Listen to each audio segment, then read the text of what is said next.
কে? কি ব্যাপার? আমার তো কিছুই মনে নেই। সত্যি কি এই লোকটা আমার স্বামী? কিন্তু আমি যে গৌরবের স্ত্রী, মন থেকে আমি তাই মানি। আমি পারবো না অন্য কারোর হতে। হে ঠাকুর, এই লোকটার হাত থেকে আমি নিজেকে কি করে বাঁচাবো?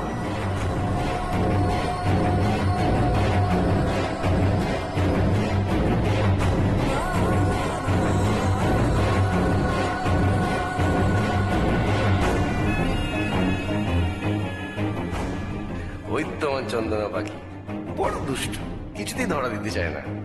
কিন্তু এবার যে ধরা দিতেই হবে চন্দনা।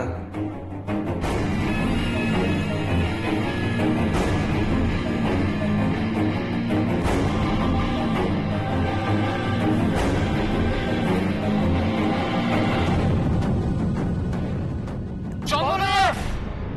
চন্দনা, কোথায় তুমি? বলে চন্দনা কোথায় গেল?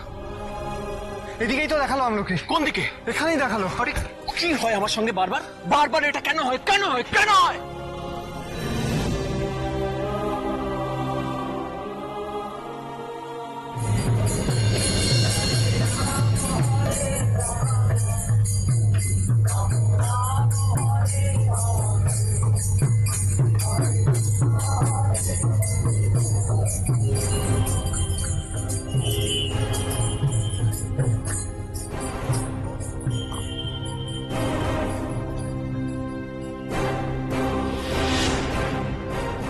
অনেক ছুটেছি, আর পাচ্ছি না চন্দনা।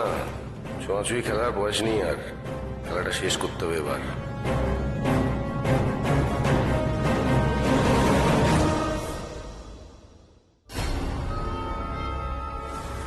ধুর, বড়দা, মেজদা, ছোটদা কেউ ফোন ধরছে না। কেউ তো ফোনটা ধর। ধর। ফোনের উপর রাগ দেখিয়ে কোনো লাভ হবে না তিস্তা, ফোনটা করো না। কারণ চন্দনার বর চন্দনাকে নিয়ে চলে গেছে, আর ফিরবে না। মেজ বৌদি, কেন তুমি এসব বলছো বলো তো? বড়দা বড় বৌদির সাথে সংসার করে সুখী, আর আমরা সবাই চাই ওরা নিজেদের সমস্যা মিটিয়ে আবার এক হয়ে যাক। আর তুমি? বাড়ির সবাই কি চাইছে সেটা তুই জানছিস কি করে? আমিও তো চাইছি চন্দনার এ বাড়িতে ফিরে না আসুক। মা, তুমিও মেজ বৌদির মতো কথা বলছো? আমি কারোর মতন কথা বলছি না, আমি আমার নিজের কথা বলছি। আর যা বলছি সেটা ঠিক বলছি। সেই বিয়ের থেকে এটা হয়ে আসছে যে তার আগের বর আছে কিনা সেই নিয়ে সমস্যা হচ্ছে। আর তুই যে এত বড় বড় কথা বলছিস, এটা তো আমার ছেলেটাকে ভুগতে হচ্ছে। এটাকে কি সংসার বলে? তিস্তা, তুমি তো ছোট, তোমার এখনো অতটা ম্যাচুরিটি আসেনি। যদি আসতো তাহলে তুমি অন্তত চন্দনার ভরে কথা বলতে না। তুমি শুধু তোমার বড়দার কথা ভাবছো, তাই না? কিন্তু একবার ওই লোকটার কথা ভেবে দেখো তো, যেই লোকটাকে বিয়ে করে চন্দনা ছেড়ে চলে এসেছিল। হ্যাঁ, সেই লোকটা কিন্তু এবার চন্দনাকে ছেড়ে দেবে না। যে ম্যাচুরিটি একটা ভালো মানুষের ক্ষতি চায়, সেই ম্যাচুরিটিকে আমি ঘেন্না করি মেজ বৌদি। একদম গলা তুলে কথা বলবে না, একদম না। তুমি কি ভেবেছো আমি বুঝতে পারছি না কেন তুমি ওই লোকটার কথা ভেবে এত অস্থির হচ্ছ? আসলে কি বলো তো মেজ বৌদি, আমরা কি চাইলাম কি না চাইলাম তাতে তোমার কিচ্ছু যায় আসে না। কিন্তু একটা কথা মাথায় রেখো, জয় কিন্তু সবসময় সত্যিকারের ভালোবাসারই হয়। আর আমি নিশ্চিত বড়দার ভালোবাসাতেই বড় বৌদি ফিরে আসবে। না তুমি আর না মা, কেউ আটকাতে পারবে না। এই, একটাও কথা বলবি না, চুপ করে থাকবি। না, আমি আর চুপ করব না। তুমি আর মেজ বৌদি বড় বৌদির এগেন্স্টে যতই কনস্পিরেসি করো না কেন, বড়দা বড় বৌদিকে ফিরিয়ে আনবেই। তা তুই আমার মুখের উপর কথা বলছিস? তুই তিস্তা কোথায় যাচ্ছিস? তিস্তা শোন, তিস্তা।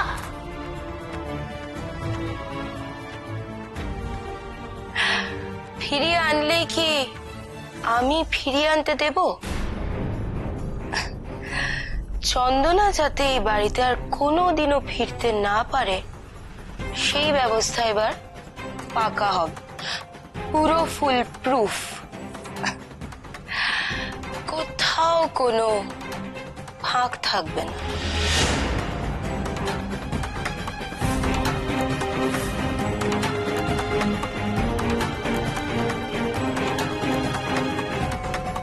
হরে রাম রাম রাম হরে হরে।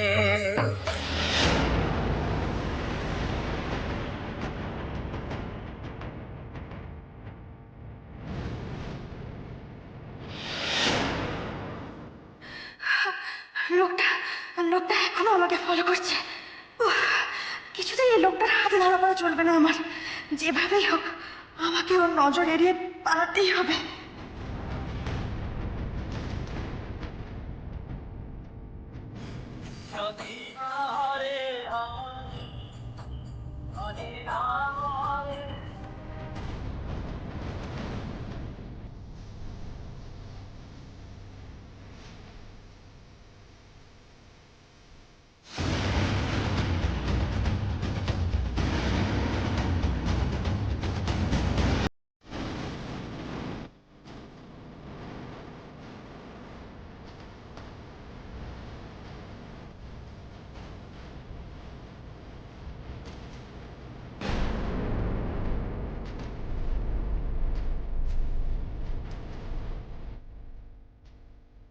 লোকটা লোকটাকে তো আর দেখতে পাচ্ছি না।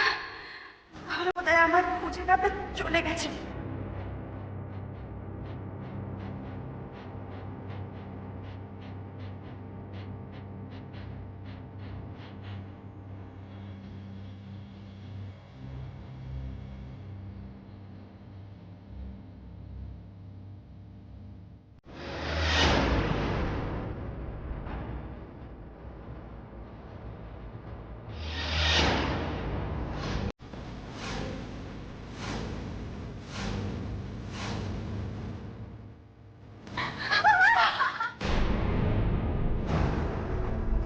কে আপনি? ছাড়ুন আমাকে, ছাড়ুন বলছে, আমাকে ছাড়ুন লাগছে। মনে পড়ছে না কিছু চন্দনা? হ্যাঁ, আমি তোমার বর রতন, রতন সরকার।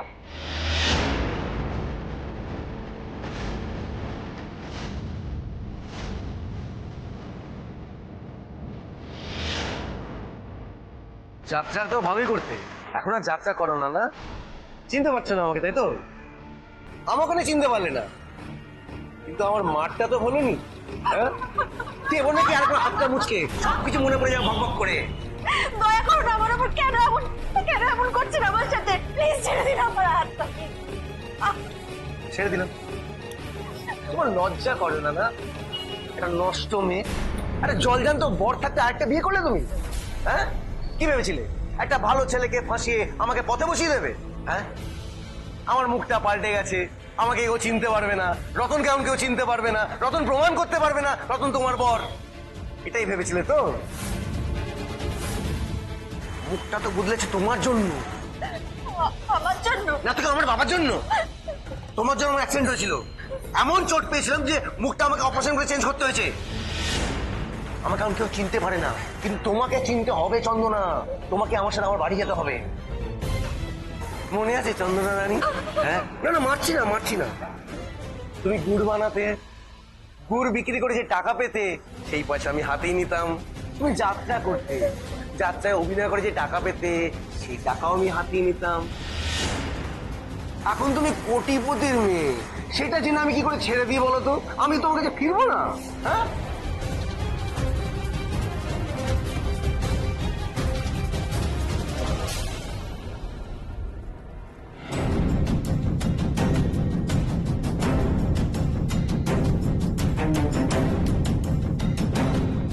অনেক নাটক হয়েছে, এবার তুমি আমার সাথে আমার বাড়ি যাবে, আর কোনো কথা নয়। আর ওই ডাক্তার সাহেব ফসি সব বন্ধ, সব বন্ধ। না না, আমি এই লোকটার সাথে কিছুতেই ফিরবো না, কিছুতেই ফিরবো না। উনি যা যা বলছেন আমার আমার তো কিছুই মনে পড়ছে না। আমাকে আমাকে বাড়ি ফিরতে হবে। এই, কোথায় যাবি তুই? হ্যাঁ, কোনো কায়দাবাজি নয়, কোনো নোটাঙ্কি নয়, তুই এখন আমার সাথে আমার বাড়ি যাবে, ব্যাস। আমি কোথাও যাবো না। যেতে হবে আমার সাথে।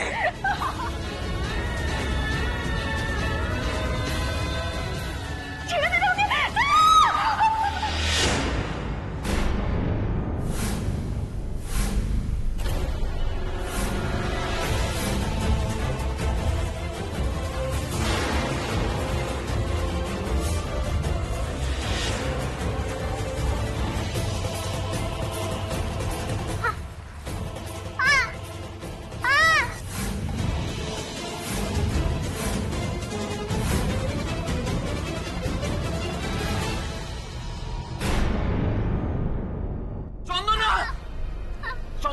চন্দনা তাকাও, চন্দনা, চন্দনা। এ কেস গড়বড় মনে হচ্ছে তো। চন্দনা মনে টরে গেল নাকি? না না, এখানে থাকা ঠিক হবে না।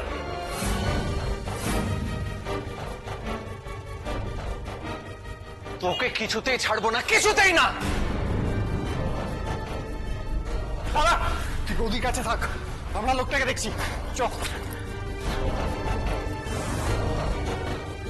চন্দনা তাকাও আমার দিকে, তাকাও। চন্দনা কথা বলো, কথা বলো, চন্দনা কথা বলো। হানিরা বলো। আমি এখন ওসব নিয়ে কথা বলতে পারছি না। লোকটা বৌদিকে নিয়ে মন্দিরে এসেছিল, এখানে বৌদির একটা বড় অ্যাক্সিডেন্ট হয়েছে। আমি আর সংলাপ যাচ্ছি এখন লোকটাকে ধরতে, আমি পরে ফোন করবো। হ্যাঁ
ওদিকটা মনে হয়। আয়।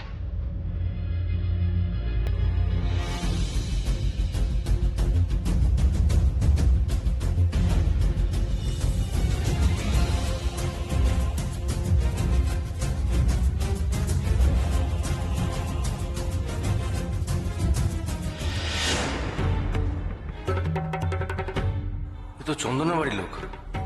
এরে ধরা পড়ে গেলাম। না না, পালাতেই হবে।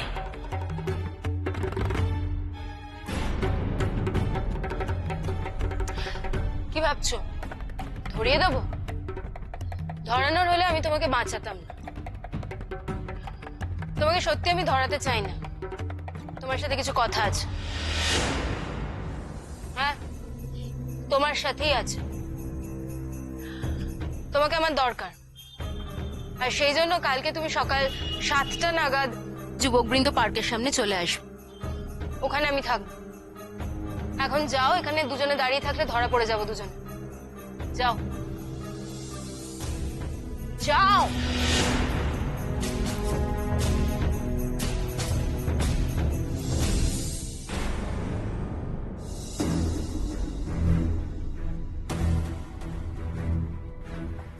দিদি দিদি ভেতরে কি হচ্ছে, কতক্ষণ লাগবে, আর সব ঠিক আছে তো? চন্দনা ম্যামের এখন এমআরআই হচ্ছে, তারপরে ওনাকে আইসিইউতে নিয়ে যাওয়া হবে।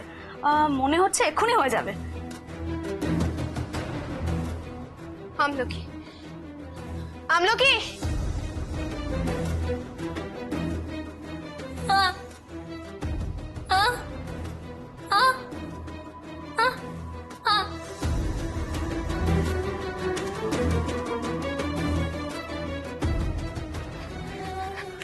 আমলকি তোর মাকে নিয়ে আসছে। চল চল তাড়াতাড়ি চল।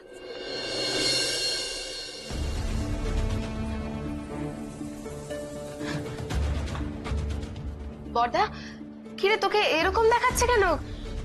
কি হয়েছে? বড় বৌদি ঠিক আছে তো? বল। তোর বৌদির অবস্থা খুবই ক্রিটিক্যাল। একটা অপারেশন করতে হবে, লাইফ রিস্ক আছে। কি কি বলছিস এসব?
বড়দা, বড়দা একটু শক্ত হাত।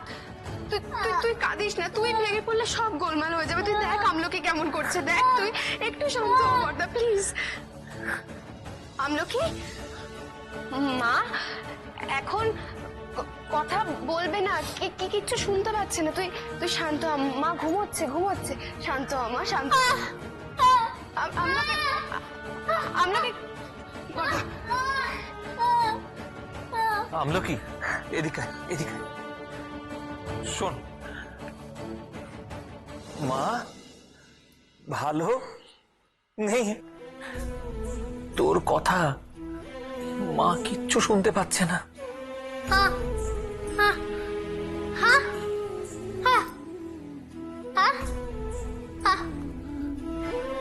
তুই বিশ্বাস কর, আমি দেখেছি। আমি বুঝতে পারছি না রে, আমি পারবো কিনা বুঝতে পারছি না।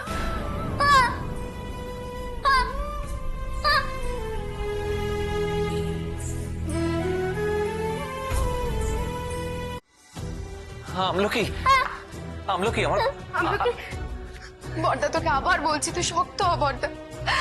তোর এখন শক্ত হওয়াটা খুব জরুরি, বড় বৌদির জন্য জরুরি বড়দা, প্লিজ। আরে আমি জানি, আমি সবটা জানি, কিন্তু আমার না, আমি এখন বুঝতে পারছি যে ডাক্তারদের পক্ষে কতটা মুশকিল নিজের বাড়ির লোকে ট্রিটমেন্ট করা। আমি চন্দনাকে কিছুতেই হারাতে পারবো না, বিশ্বাস কর। কিন্তু বড়দা, আমি জানি তুই বড় বৌদিকে কতটা ভালোবাসিস, আর কেউ না জানুক, আমি অন্তত জানি। কিন্তু বড়দা প্লিজ, প্লিজ একটু শক্ত হ। আমি জানি তুই একমাত্র বড় বৌদিকে ঠিক করতে পারবি, সুস্থ করে তুলতে পারবি, আমি জানি। আমার কিরম নার্ভাস লাগছে, দেখ আমার হাত কাঁপছে। আমি পারবো তো তিস্তা? তুই পারবি বড়দা, আমি নিশ্চিত তুই পারবি। আচ্ছা শোন না, বলছি যে এই যে চন্দনার বাড়ির লোকেদের একটা খবর দিতে হবে তো। ওনারা জানেন কিছু জানেন না তো? ওনারা তো কালকেই নর্থ বেঙ্গল বেড়াতে গেছে। আমি মেজদার ফোন থেকে ফোন করেছিলাম, ফোন লাগছে না। তুই চিন্তা করিস না, আমি এই ব্যাপারটা দেখে নেব। ওদের যদি খবর না দেওয়া হয় তাহলে ওরা কি? বড়দা তুই চিন্তা করিস না, তুই বুঝতে পারছিস না। আমি দেখে নিচ্ছি বড়দা, তুই শান্ত হ। তুই এখন বড় বৌদির কাছে থাক। যা। কিন্তু দেখ না, আমি ওটির কথা বললাম, এখনো তো কোনো খবর না। ওটি রেডি হয়ে গেছে। ও রেডি হয়ে গেছে? আমরা ম্যাডামকে নিয়ে যাওয়ার ব্যবস্থা। শিওর, শিগগিরই চলো, ডোন্ট ওয়েস্ট টাইম। চলো। আমলকি, আমলকি, আমলকি মায়ের হাতটা ছাড়। আমলকি ছেড়ে দে। আমলকি ছেড়ে দে।